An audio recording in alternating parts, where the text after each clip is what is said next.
Hello everyone.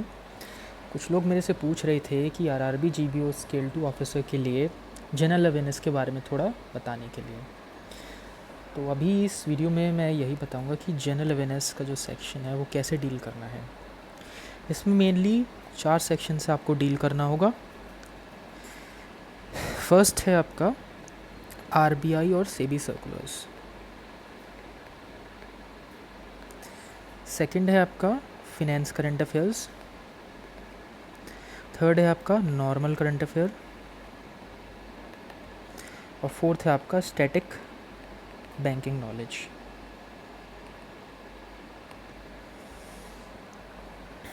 एक एक करके सबके बारे में बताता हूँ।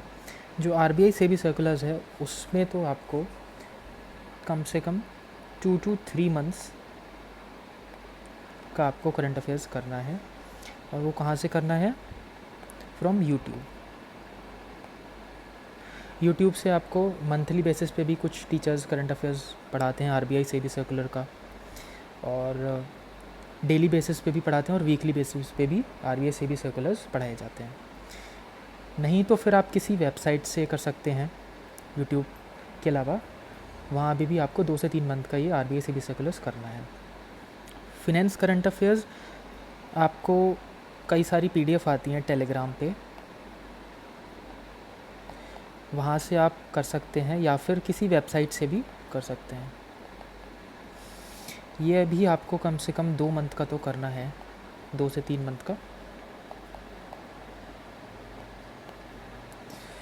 नॉर्मल करंट अफेयर अगर मैं बोलूँ, ये भी आप किसी भी वेबसाइट से कर सकते हैं, या अगर आप कोई मॉक लगा रहे हैं तो मॉक से उसके क्वेश्चंस दे सकते हैं। मॉक में मंथली बेसिस पे क्वेश्चंस आते हैं, क्विजेज़ आती हैं, वहाँ से कर सकते हैं। ये भी आपको 2 से 3 मंथ का करना है। अगर आप आरबीआई सेबी सर्विस चाहें तो ये 4 मंथ का भी कर सकते हैं, to be on the safer side. अब बात रही स्टैटिक बैंकिंग की, तो दोज हु आर वर्किंग, वो लोग जीआईबी या सीआईबी अगर तैयारी कर रहे हैं उनके लिए सफिशेंट है, उनको पढ़ने की ज़रूरत नहीं है।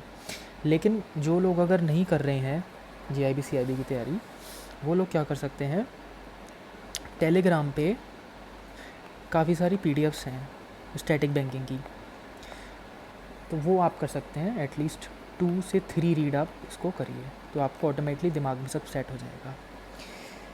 और एक पॉइंट और, जो आपका मेन ओवरऑल स्कोर है वो आपका स्टैटिक बैंकिंग से ही बूस्ट होगा। तो आप इसको कम से कम अच्छी बार पढ़िएगा जो पीडीएफ आप पढ़ रहे हैं, या आप वीडियो से भी कर सकते हैं। यूट्यूब पे मैराथॉन्स भी आती हैं स्टैटिक बैंकिंग की, यूट्यूब मैराथॉन, वहाँ से पढ़ सकते हैं। अगर जिसको रिटेंशन पावर जिसको स्ट्रॉन्ग करनी है यूट्यूब से, वहाँ से कर सकते हैं। और ये आप अपना टारगेट रखिए कि मुझे एटलीस्ट 25+ जीएमए स्कोर करना है, to be on the safer side. तभी जाके आप एक सेफ़ स्कोर पे लैंड कर पाएंगे ओवरऑल। अगर आपको कोई और इन्फॉर्मेशन चाहिए हो इंटरव्यू रिलेटेड या फिर क्यूआरई रिलेटेड, तो वो आप बता दीजिए, मैं उस पर इन्फॉर्मेशन दे दूँगा। सो इतना ही था इस वीडियो में। Thank you for all.